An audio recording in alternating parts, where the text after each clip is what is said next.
Welcome to the Right to Reason podcast. I am your host, Robert Stanley. Today, we will be discussing cancel culture and the notoriously non-negotiable, noxious nomenclature known as the N-word.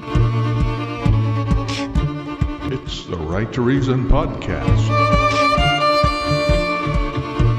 There's the spirit of the time on social media, again, especially on the left, and to our total dysfunction politically, is to never accept. I mean, there is no apology good enough, or there's the most cynical possible interpretation of your apology. It's like you're just trying to. The only reason why you're apologizing is because you want to save your job. I mean, we just need some recovery disc that we can reboot from here, because it's just not. This is going someplace terrible, and again, to look at it through the lens narrowly politically of over the next 2 years, it's to the massive disadvantage of the left. Racism, we are not cured of, clearly, and it's not just a matter of it not being polite to say nigger in public. That's not the measure of whether racism still exists or not. It's not just a matter of overt discrimination. Societies don't overnight completely erase everything that happened 200 to 300 years prior.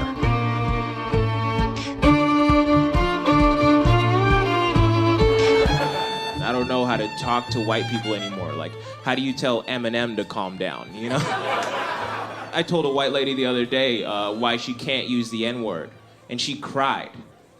Like, into my chest, like we were breaking up. Like, and then I wrung that shirt out and used those tears for my spells, but like, what? I shouldn't have to do that. I mean, this is the woke day. That's what's kind of the absurdity of this. In my experience as a super progressive, I've never seen this in action ever. Yeah. Why do you have to have your reputation destroyed? When women come forward with an allegation, they are immediately not given the benefit of the doubt. The man who's being accused is given the benefit of the doubt. Because regardless of any context, you shouldn't use that word. Every single one's got a story to tell. Okay. Known as someone who said the fucking N-word, man. Fair That's enough. what he's known for. That's it. That's all the punishment he got. So Brent is continuing now to ruin the guy's reputation. Fuck you. You're just being a fucking cancel culture snowflake piece of shit. This episode of the Right to Reason podcast is brought to you by our patrons and contributors like me. We have all recognized the value of the unrestrained marketplace of ideas and have decided to make a difference. You can make a difference too. Contribute at patreon.com/right and learn more about your right to reason at therighttoreason.com. Your activism is appreciated.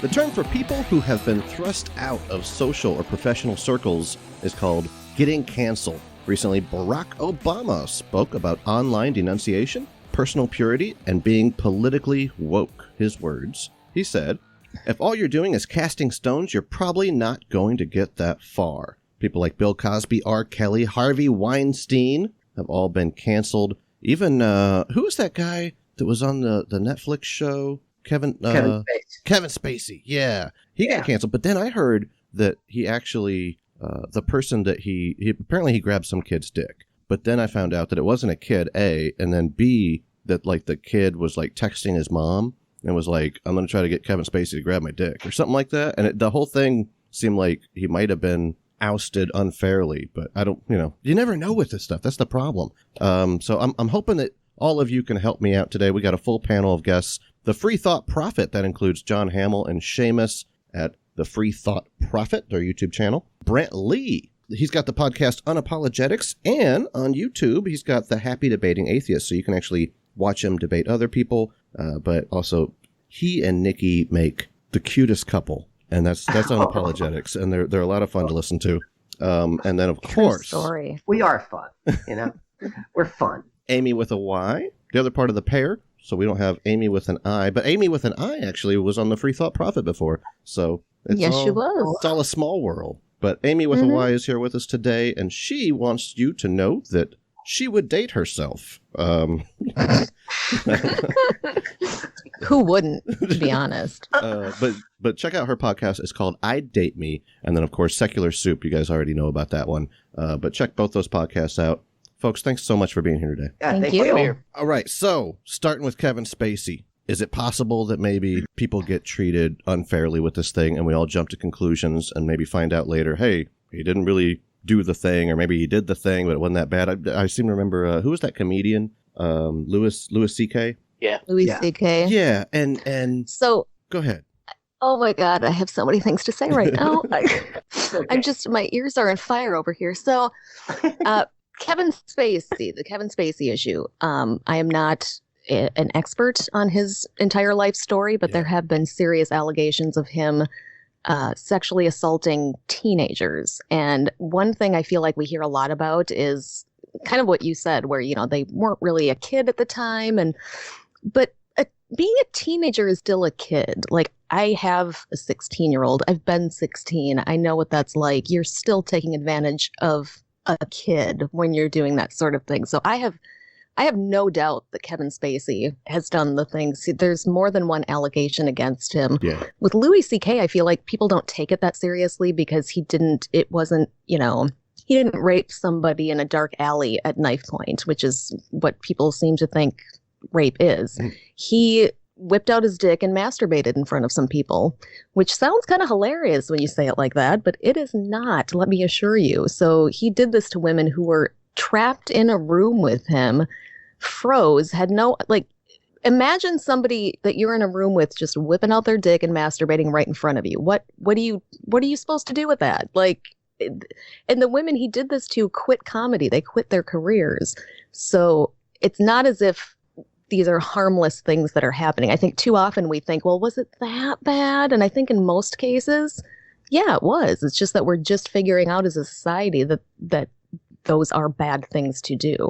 No, well, I guess when you say, Amy, that this is a bad thing to do, I don't know anyone that disagrees with that, least of all Louis C.K. himself. I guess the issue on the Louis C.K. case and some of the others is whether the punishment fits the crime. So, there's three issues as far as I can see with all of this cancel culture stuff. One is that we assume the guilt of people based on stories when none of us are investigators or none of us have all the evidence. So, for example, I don't know the truth of the Louis C.K. story, but I know Louis C.K.'s side of it is that nobody was ever locked in a room or prevented for leaving. Maybe that's not true, but I don't know whether that's true or not. The second thing is, as I say, whether the punishment always fits the crime. So it seems like sometimes people have their careers ended without the possibility of being able to say, sorry, like a genuine, remorseful apology, and making best efforts to make amends, it seems like is never enough. And the third issue is when people get cancelled, it's not just that, if you take Louis C.K. or let's say Johnny Depp or any of these other cases, it's not just that people, nobody's forced to go to a Johnny Depp movie. If you don't want to see a Johnny Depp movie, then don't go. But the problem with cancel culture is that the decision is then made for other adults that they can't see Johnny Depp movies either. So when we go after people's employers and we insist that they be removed for this, that, or the other, then you're essentially making a decision for everyone else. You're not just saying, well, I don't like Johnny Depp, I'm not going to the next Johnny Depp movie. You're saying, I don't like Johnny Depp, and nobody's allowed to see the next Johnny Depp movie. So those are the reasons why I'm not a fan. Hey, check out what Louis C.K. just said on his latest stand-up right after getting canceled. These kids are nuts, but they're not. They're mean. They're just boring. Tell them you shouldn't say that. What are you, an old lady? What the are you doing? It's not appropriate. you? You're a child. Why aren't you finger each other and doing jello shots? Like, why aren't you? I don't know. They testify in front of Congress, these kids? Like, what the What are you doing? You're young. You should be crazy. You should be unhinged. Not in a suit saying, I'm here to tell you. You're not interesting. Because you went to a high school where kids got shot? Why does that mean I have to listen to you? How does that make you interesting? You didn't get shot. You pushed some fat kid in the way. And then now I gotta listen to you talking? I'm still trying to figure out how he's doing stand-up comedy, because I thought he was... Yeah, he was canceled and banished forever. Yeah. So sometimes when you get canceled, I'm having a little cognitive dissonance here. Yeah. They don't always really get canceled. Like John, you brought up Johnny Depp. He's still doing all right, I think, isn't he? Well, some of his movies that he was contracted to appear in were stopped, but there's plenty of other cases. There's I don't know if you read the piece by Mike Tunison, who was a journalist in the Washington Post and was named on the shitty media man list. So yes. So yeah, and as he described his case, there was an allegation made about him that he said isn't true. The allegation stated that a complaint was made about him and recorded on the HR files at the Washington Post. He says he went to the Washington Post and there was no such complaint recorded, and he lost more or less all of the work that he had going. So I don't quite buy into this idea that there are no consequences and that everyone's fine.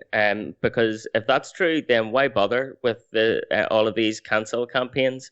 Why is there a hashtag cancel Johnny Depp? If cancelling has no effect and everyone's careers is fine, then why bother? So you want people to not react when things are done that they don't approve of? No, I didn't say that. What I said was, if, for example, you don't like Johnny Depp because of the allegations, then you can react and decide not to go to any Johnny Depp movies. Yeah, but so we're not allowed to talk about it, though. We gotta be quiet. We gotta just not see Johnny Depp movies, and we're not allowed to type anything into our phones. No, nobody said that either. And to be honest, I think it's not. What do you mean? What I'm saying is, what I'm not comfortable with is the campaign to have people removed from their employment and their contracts cancelled. And the people to blame for that, to be honest, aren't just the censorious woke people who don't want to hear anyone's voice anymore. The people to blame are, commissioning editors and movie producers and everyone else who capitulate to woke people. So, yeah. Okay, can I address the Mike Tennyson issue? Because I don't know if that's how you pronounce his name, because honestly, I had never heard of him before this point, but I did read the piece that he wrote in Medium where he talked about being put on that shitty men list, something I had also never heard of until I guess I read that article. And the thing that struck me about his case is a lot of times you hear people say that women are making up allegations when you talk about Me Too stories. They're making it up for the fame, for the, they want to get attention. They're trying to get some attention. It seems to me like this guy is getting a hell of a lot more attention than he would have had he just not said anything and not done anything about this. It seems to me like the reason he's doing this is to get himself some attention. How do we know that he's not getting jobs because he was on that list? There is no proof that he is not getting jobs because employers are afraid to hire him, because nobody has ever said that. No employer has told him you're just too hot to handle. We don't want to employ you. And yet now that he's being talked about and he did that thing on Medium, now he's been able to actually get a few jobs doing freelance writing. So I question this dude's motives in this. He was published in the Washington Post regularly, and then he wasn't published in the Washington Post regularly. So you can say maybe he's a shitty writer. Well, yeah, maybe. I mean, what's your proof? Like, did they tell him that's why they didn't? Okay. Yeah. Maybe. Maybe the Washington Post thought he was a wonderful writer and published him regularly until the allegation was made on the shitty men's list, and then all of a sudden completely unrelatedly, they decided he was a shitty writer. I have no proof of that. That's entirely possible. Or maybe they discovered he's a lizard from another dimension. We have no proof of that either. But this is the it makes position about we're as in. much sense to me as why a woman would make up an allegation just because. We have this double standard where when women come forward with an allegation, they are immediately not given the benefit of the doubt. The man who's being accused is given the benefit of the doubt. But in this situation, in some situations like this, we're expected to just believe the guy's account of it with no proof. We don't have proof to back up what it is that he's claiming happened, but we're giving him the benefit of the doubt. Why is that, I guess? Why is it that women are not given the benefit of the doubt, but men usually are, and his motives aren't being questioned here, where a woman's motives are being questioned if she brings... And I'm speaking generally, not just about that one accuser. I'm saying more broadly, this seems to be the pattern that gets followed. Yeah, and in this case, when you talk about believing Mike Tennyson, Amy, I mean, what he said is he listed the publications where he regularly had work and contracts. And when the Shitty Media Men list was published, all of those sources of revenue dried up. So I think we can take that as one piece of evidence. Maybe it's not entirely dispositive, but when you say the woman isn't being believed, I mean, in this case, we have an allegation from an anonymous person.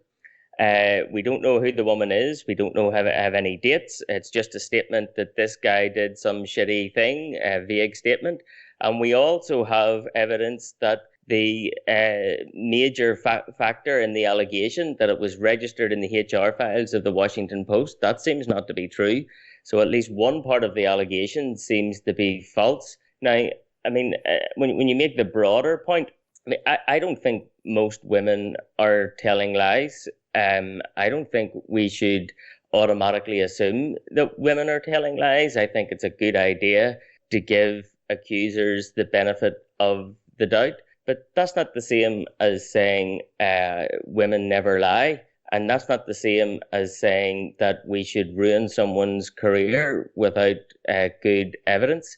If women need to be given the benefit of the doubt, I completely agree with that. But I don't see why we can't give Mike Tennyson the benefit of the doubt when he's provided what seemed to be some compelling details about what happened to him. I'm just very curious, generally speaking, because I kind of like where you went with that, Amy, where you were saying, let's not dig into each person, because I wanted to bring up David Silverman as well, but we did like a whole episode on that. If anybody listening is wondering about that. I heard it. Free Thought Profits. Yeah, that was a rough one. But yeah, they spoke with Felicia Entwistle. It got pretty crazy. So if you haven't heard that already, you might want to check that out. But at the risk of, getting into like each detail of each person's life or what have you, on the general topic, do you, Brent, and you, Amy, do you guys think that women lie about sexual assault sometimes? Well, I think we have numbers on this, and I really should have gotten them, I guess, and written them down before we went on here. But I believe the estimate is 2% of sexual assault claims turn out to be fabricated. 2%. That's a pretty low percentage. Nobody obviously is claiming that women never, ever, ever lie about something like this. There could be a situation, and I've known people that have been in situations where a woman did make up a story to fuck up the guy's life somehow because she was getting back at him because they had a bad breakup. It has happened. Nobody's going to say that it hasn't ever happened in the history of humanity. Right. But what we're saying is that more times than not, there is no good reason for a woman to come forward with these allegations. So why is she making them unless it's something that happened that she wants to talk about? I mean, most women don't. Amy and I just did a couple episodes back about abuse and sexual assault and talked about our own stories and why we never came forward and talked about it. And it's mostly because of this type of thing. You can't provide good proof. You just won't be able to in these situations. So you kind of have to go on what the person is telling you. And if it were a different crime, if it weren't sexual assault, if it were robbery or something, and somebody came into the police station and said, somebody just stole my purse, people wouldn't immediately go, but did they? I mean, do you have proof for that? Like, That's true. But when it comes to a rape victim, we better question her motives because she could be doing this for any number of reasons. I think nobody that's a good wants analogy. rape fame. And hold on, can I add something to this That's a real good quick? analogy, Amy. But if, so let in general terms, I agree with almost everything that you said there, and I suspect the number of false allegations might even be less than that. Let's say it's 1% instead of 2%. To my mind, that means that if a woman reports a sexual assault, you should definitely take that super seriously, and your default position should be there's no good reason for this person to make this up. So we need to follow through on the process diligently and do your best to sort everything out. But it still doesn't mean that someone's career should be ended at that point. And if you take the analogy that you made to someone stealing the handbag, if someone comes into a police station and says my handbag was just stolen, I mean, exactly as you say, there's very little reason that someone would just make that up for no reason. But if they go into the police station and say, someone just stole my handbag, his name's Bob, you don't put Bob in jail just because the woman says so. I mean, you don't sack Bob. You don't go around all Bob's contracts and fire him just because the woman says so. You also don't immediately say, I know Bob, he's a good guy. Go away, this never happened, and just ignore her. Like but Brent was trying to make a point. Yeah. Sorry, Brent was trying to make a point. Go ahead, Brent. Also, the fact that we don't have like a demonstrable amount of evidence of this shit happening in the past. Like if there were a billion cases of people exactly like Bob taking handbags, at the place, maybe, you see what I'm saying? Like we have an example of this shit happening constantly. You know what I mean? And so it's like we can see this through history, and the patterns of behavior of humans. In a way, it's almost like saying, has there ever been a time when an LGBTQ person has mistreated somebody wearing a cross around their neck when they came into their store? Yeah, I'm sure that's happened. Yeah, okay? I'm sure that's happened once or twice, right? But that's not the majority of the time, and it's because the power lies on the other side. Sorry, I didn't mean to jump in there, Brent. No, you're good. If we could go back to Bob, though, for just a second. I love that we picked Bob as a name. That's fun. So, Bob, you just said, we know Bob has done this in the past. Well, that's another strike, too. I mean, that's another attempt at looking at, if Bob's, stolen bags from people before, then he must have done it before. I mean, he's obviously done this situation. We shouldn't look at it any other way, right? I mean, that's wrong. I mean, it's happened more than once where people have accused people wrongfully of stealing things because they knew that person would be considered untrustworthy and be labeled as being just a simple criminal and not be considered, anything other than that. Okay, sure. But in most cases, what is the good reason that, and I want to say at the outset, I am generalizing by saying women and men, but it's for the purposes of what we're discussing. I know that men are also abused. I know that non-binary people are also abused, but just for the purposes of what I'm trying to get across, what is the good reason that women have to make these allegations up in the numbers that we seem to be concerned about? Because frankly, I don't want anybody to be falsely accused of anything either. I think that's one of the worst things that can happen to you. But the way we talk about it and the way that we hand wring over it and these poor men, their careers are being ruined. What is the reason these women have to come forward, do you think? Do you think they're going to make money? Do you think it's going to further their, why? Why is this happening? I think you're assuming, Amy, when you say you're worried about all of these men, I think your assumption is, or what seems to be embedded there, is that we think all of these men are innocent. I mean, when you go through all of those cases, let's say the Mike Tunison case, I'm not convinced that Mike Tunison is innocent. I don't know whether he's innocent or guilty. But you give him the benefit that he's the party that gets the benefit of the doubt in that situation. That's right, because he's the guy who's just about to lose his career. So we tend to have a certain level of predication that is required before we take onerous steps against a person, because in the alternative, if you just say, well, sure, very, very few women would make anything up, then why bother with courts? I mean, So- I don't mean that facetiously. I mean that Right. very, very No. specifically. Why bother with courts? Just lock They're them all not up. going to prison or I- anything. That's not the result of this type of shit is not fucking prison. That's why we don't have courts, man. That's true, Brent. What are you That's true, talking Brent. about? Okay. So let's just sack them all. And anyone who has an accusation made against them, let's sack them from their job and make sure they can't get another job for the rest of their life. What's wrong with that? Okay, so just for clarification purposes, because I feel like this is kind of getting muddy. What's the Fair specific enough. thing that we are debating? Is it that people are too often getting fired from their jobs, or is it that people are too often being ignored on social media and that's wrong? Like, what is the major complaint about cancel culture that we want to debate? I guess. Yeah. There's three to my mind. One is often the punishment doesn't seem to fit the crime. The second, we often come to conclusions before we have sufficient evidence. And the third is that where the request is for people to lose their jobs, or I guess we know about the cases in the media because they're in the media, then people like Johnny Depp and things like that, or you can talk about Louis C.K., when you cancel people in that way, then you're not just making the decision yourself that you don't want to see any more Johnny Depp movies because you think he behaved badly. You're saying no one else should be allowed to see any Johnny Depp movies. You're making the decision for other adults in terms of what they can watch and what they can't. Is that a thing that happens?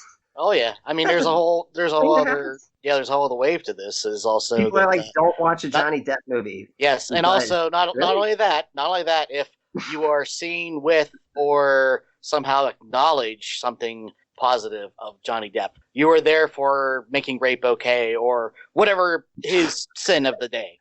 Okay, I mean, this is the wokest day. That's what's kind of the insanity of this. In my experience as a super progressive, I've never seen it in action ever. Yeah, it's all and I over think Twitter. a lot of this revolves around the spaces that all of us occupy. Like, obviously, Brent and I are more connected to a lot of, quote unquote SJW types, and we talk with them and we hear their stories, and you two probably aren't as connected with those people, and so you're, it's just a byproduct of hanging out with certain people. But yeah, in the most woke places I've been in, I've never heard someone say, you can't ever say anything good about that person ever again because they have an accusation of rape. Like, we understand that there is nuance. There's nuance to things. Well, let me give you an example. Okay. All right. Well, Seamus can describe the details, but there was the radio announcer for, I think it was the Colts, Seamus. Yes. Who lost his job. So in that circumstance, it wasn't the case that the woke people said, I don't like that announcer, I'm going to listen to a different announcer instead. They contacted his employer, the guy was sacked, and now nobody can listen to him. So the idea that nobody ever loses their job, or nobody ever is ever cancelled in that way because woke people are so nuanced, I just don't think that's true. So That's not I read that story as well. I read that story, and I mean, first of all, that guy in that situation was about, I think they said 3 days away from retiring. This guy was not taken away from everybody because of this allegation. He was about a week away from retiring. And you're right that his employers probably just thought, this might be a sticky situation we don't want to deal with. Why don't you just go ahead and retire early? They didn't fire him. He didn't lose anything. He retired early. And it wasn't the ubiquitous they that came to get him. It wasn't the social. It was one person at a radio station making a complaint that she felt was a valid complaint. And honestly, the idea of using the N-word, like, I think as adults, most of us should know at this point that just don't fucking say it. If you're white, just don't say it. I don't care what context it's in. It's not our word. Just we've come to this position over time, and it's kind of a social contract we all have. This guy, I'm sorry, he should have known that too. He shouldn't be put in jail. He shouldn't be, removed from his family and taken out and shot and never talked about good. But what was the consequence? He retired a week early, and nobody talked. I haven't heard of him. Who's we? What do you mean we? Who's we that signed this social contract? I don't remember seeing a copy. All of society, basically. So would you say that it's moral or not morally? It's socially acceptable to just use the N-word. Is that okay? Well, you said that the context doesn't matter, and I think it does. I didn't say that. Anything close to what she fucking said, man. Context does matter, but in this situation, using the N-word, like if my son... Sorry if I misheard, we can rewind it back, but go ahead. I think that's exactly the term that you used, but maybe I'm wrong or I misheard, so I apologize if I misheard. Okay. You know what? No, I did. You're Fair right. enough. I did say, regardless of the context, you shouldn't use that word. So that is fair. I did, in that sense, say I don't care because a lot of times we do. That's appropriate because regardless of any context, you shouldn't use that word. Well, hang on a minute, Brett. His 2 seconds ago, you were What's saying the you didn't context that you're fucking say referring that, to? man. This guy's context was because, again, I read the story. He was not calling anybody that word. He wasn't telling a racist joke. He was repeating something somebody else had said. So he was relaying a story when he knew he wasn't on the air. He checked to make sure he wasn't on the air. And then he went ahead and told a story that somebody else said, and he repeated the word while telling the story. So I think we can all agree that the context wasn't him trying to be harmful. But at this point in history, we should all realize that that's just not something we do. I mean, societies do progress. You would agree with that, right? There are certain things that on a societal level, we just kind of agree are not okay anymore. Like, And N-word means the same thing. You don't have to fucking say the word. It's real easy. Like, I don't understand. Like, what? Why? yeah, I just think he should have known enough to know that this is where we've gotten. I have a 15-year-old who I've discussed this with, and he gets confused about why certain people online, why people get so mad if they use the N-word. They didn't mean it in a bad way, or they only said it once, but my son knows he's not supposed to use the fucking word, and he wouldn't. So I don't worry about him being online saying it. It's not going to accidentally slip out of his mouth because he knows it's wrong. And why is that such a high bar to cross, I guess, specifically talking about the N-word? Well, I think this is an example of what I was talking about in terms of both the punishment fitting the crime, because the context that you described, Amy, to me, that just makes it worse. I mean, this is a guy, he was 3 days away from his retirement. And instead of just letting the guy wait 3 days and retire, and then no one would have heard anything else about it, even though, as you say, there was absolutely no harm in what he was doing, he wasn't trying to hurt anyone. He was simply recounting a story in which he was saying, explaining how shocking it was when someone used that word. And even though he was only 3 days away from his retirement, he couldn't just retire and go and sit and have a beer in peace. He had to be fired. He had to be sacked. He was had to have not his fired. reputation ruined. He was not fired. And now his name's in Not the paper. His name's all across the media No, as the it's guy not. who lost his job because... I have never heard of this guy until you put him on the list. Never. He was not fired. He retired early. He still did the exact same thing he was going to do 3 days later. He retired. And I think the one guy's point that we're name's missing... in the media, and his Okay. reputation Known as someone has who been said ruined. the fucking N-word, man. Fair That's enough. what he's known for. That's it. That's Here's- all the punishment he got. So Brent is continuing now to ruin the guy's reputation, even though there was absolutely no harm in what What do you he mean? said. Okay, It's the fact that it's okay with saying a word that you should know not to say. Here's And the that's here's it. the That's point the I only want to make about punishment the at harm. all. Syllables It's are not knowing much that of- fact. There is harm. This wasn't something that of no harm. I did say I don't think he intended there to be harm. There is still harm. The person that reported this to her supervisor was a Black woman. And in thinking about this before we did this debate, it occurs to me that there are just things that you and I are never, ever, ever going to be able to understand because we don't live it. So I am not Black. Brent is not Black. We will fundamentally never understand what it's like to hear that word on a repeated basis and what that does to your state of mind or how that harms you as a person. We'll never know. And so it's easy enough for us to just say, okay, well, you're telling us that it's harmful. It's a word. We'll just stop fucking saying it. In the same way that you as men are never, ever going to fundamentally understand what it's like for a woman to grow up being constantly told that she is lying about sexual things, that she shouldn't talk about them, that it's, there's this bias here that you don't want to acknowledge, I think. And you seem to be operating under the assumption that everybody should have the same exact answer for every experience. And no, I never said that. I said the opposite to that. I said it's the context that matters, that each different experience is unique in itself and can be treated differently. And we don't have to have this one rule which says anyone who utters the magic 2 syllables have to have their reputation destroyed. And so then who gets to make those rules? Who makes those rules? You're telling people they can't feel something, some type of way about when somebody says something that's fucked up. You're saying they don't have the right to feel some type of way. I didn't say that, Brent. What I said was... Okay, then repeat what you said.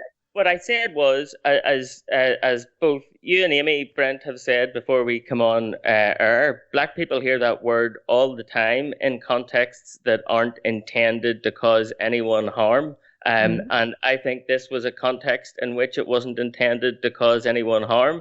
We should judge the use of the word primarily based on the intent. So if a guy says the word and someone else nearby heard it and was made to feel uncomfortable, then she should absolutely apologize and promise not to do it again and explain the context.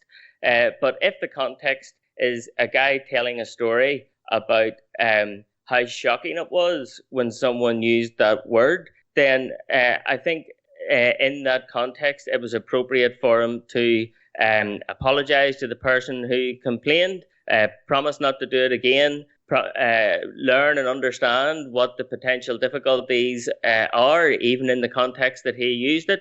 And I don't think it's necessary that this man has to have his reputation destroyed. Yeah, and I mean, did he have a reputation of being a racist? There's no example of that either. And if he had been telling a story about somebody saying something and they used a racial slur about a Jewish person, would this be discussed the same way? I mean, are we not allowed to say? So. Well, I mean, my thing is, are we people are allowed to say slurs of other ethnicities, and it's not that, it's just only that word that seems to have this higher power. It's kind of like we're living in the Harry Potter world where you're not allowed to say that name, right? I mean, that's just what seems to be just a little bit ridiculous with it. Again, I acknowledge that that what's the baggage that's with that word is an issue, and I understand that. And I'm not, chastising that out, or, casting aside rather. But I mean, I think context matters. I mean, can you not read Huck Finn out loud? If I want to read something that Dr. Dre sang, do I have to,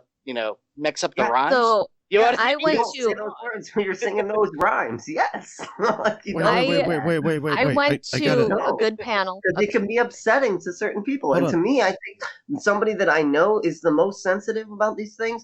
And I do what I know that I don't do what I know would upset them. If I put in my mind that the person that would be the most sensitive about these things because maybe they had an experience that made them more sensitive about it, I'm going to take them as my fucking litmus test as to what I should and should not say. Brent.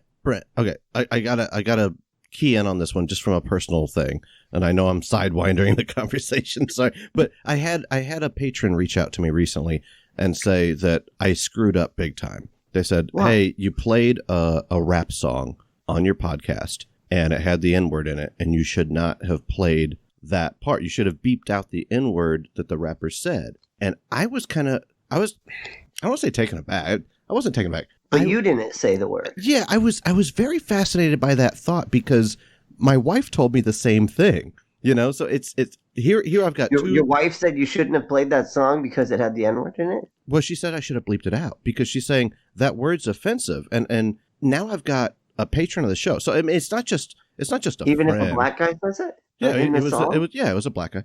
But it's I can't remember which rapper it was, but it was like a famous rapper. But they all say the N-word. But the point is that but the point is I got a little heat from someone that appreciates the show and then someone that, like, you know, is a very close person to me, obviously. And it made me think about it. And I thought, like, but they intended that word in their song. So but is it wrong for me to replay it then? I honestly don't think so. I think that it would have been okay, but I'd need to talk to Nikki or a person of color who has more understanding of these. So I have a good anecdote for this. I, a couple of years ago, went to a Secular Women Work conference, and I listened to a panel, and it was a panel about trans people. And somebody in the audience asked the question, because they were talking about misgendering people, calling them by the wrong gender, not using the correct pronouns. And so somebody in the audience said, what about intent? What if my intent isn't bad? Like, I say it, but I didn't mean to, and the intent to be harmful isn't there. What do we do with that? And the person who responded said, intent matters, but it's not magic. Meaning, it does matter. It does make a difference that you didn't intend harm, but it's not magic in that it can make the other person just not feel any way about it. Like, they're still going to feel bad that you did it. That doesn't mean that they think you're a terrible person. They would hope that you don't do it again, and they would hope that if they've told you, and many, many, many of them have told you, please don't do this thing, that you just don't do this thing. Like, when a lot of people, most people I know are totally fine with, let's give this person a chance to, you know, make amends for what they did. But I don't think we get to all use the cop-out all the time of, but my intent was there. Because we do still need to learn from people that this is what hurts them. You know, I'm not Black, I never will be. And so I'm going to listen to people who are Black who are telling me that hurts them, that they find that hurtful. And it's very easy for me to go, okay, I'll just not say that word. It's something I can do very easily. The one thing we're asking. I don't need the word. But I understand that. But Brent just said when he was asked a question there, more or less the same thing. He would have to go and ask a person of color whether this is okay or not. So, scenario, if where I'm getting to with that is Brent doesn't know the rules. If the announcer for the Colts or whoever it was didn't know the rules, what happens if you say something and you don't realize that it was offensive? Why is it not just enough to say, I'm sorry about that, I've learned my mistake, I won't do it again? Why do you have to have your reputation destroyed? This is why I think very often the punishment doesn't fit the crime. But apologies do matter, though, man, because people have made apologies and they've been fine. I mean, there was, for an example, like, my favorite band in the world had gotten canceled. They were fucked up on stage, and it's no effects. They were playing at a punk rock bowling in Las Vegas. They made a joke just 8 months after a mass shooting. That, hey, you know what? At least it wasn't punk rock fans that got murdered. You know, at least they were country fans. Oh, the Las Vegas shooting. Okay. Yeah. You remember that? Yeah. And so they got fucking basically canceled. You know what I mean? And and a year, like, I mean, it's been like, I don't know, I want to say like about a year, and they're back. They're fine because they apologized. They wrote songs in apology. They did all these things to basically demonstrate how sorry they were, that they were just fucked up, and they said something wrong. And that's it. And people forgave them. They're touring in the U.S. again, which they weren't, and they have all their sponsors back, you know, because they did that apology. You know, it's some self-reflection is really all it. Like, the one thing Louis C.K. did not do, he wrote this fantastic statement that did not include an apology anywhere. It included a lot of reasons for what he did. It didn't actually apologize to anyone, and that's part of the problem. I know there's the example of Dan Harmon, who I am not as familiar with as other people, but he got into trouble for some sexual harassment, and he apparently came back with an amazing apology where he was genuine and he worked to be better. Like, he did something to try to actually become better as a person and learn from what he did, and everybody enthusiastically welcomed him back into the community. Like, it was one of those situations where he did do what he was supposed to do, and everyone said, good, that's what you were supposed to do. You're still a human. We'll still watch your content. And it's doubling down that makes it problematic, really. When you just double down and go, no, fuck you, I can say whatever the fuck I want, fuck you. You're just being a fucking cancel culture snowflake piece of shit. Firstly, I think Louis C.K. did issue a statement in which he admitted that what he did was wrong and he expressed remorse for it. And secondly, if it was the case that this guy in the Colts could have just apologised and no one would have heard about it, I think that would have happened. If it's the case that a genuine contrite apology is enough to deal with these things, then I wouldn't have any problem with it. And I guess a lot fewer people would get cancelled. I mean, I'm generally not aware of a huge number of cases where someone has been cancelled and turned around and doubled down, as you say, Brent, and said, fuck you, I'm going to say it again. Trump. Because in most cases, Trump. they haven't done that. Trump. I mean... Thank you to Amy, Brent, Seamus, and John. Thank you to Dave Blair at DaveBlairMusic.com. Thank you to our patrons. You can support this broadcast at Patreon.com/right and learn more at TheRightToReason.com. That was the first part of a very long and controversial conversation. Next week, we'll be hearing the follow-up of this debate, Part 2. It gets crazier, but it ends with some common ground, which is often terra incognito with this particular topic. I'm really happy and surprised with how it turns out. Between now and then, remember that you have the right to reason.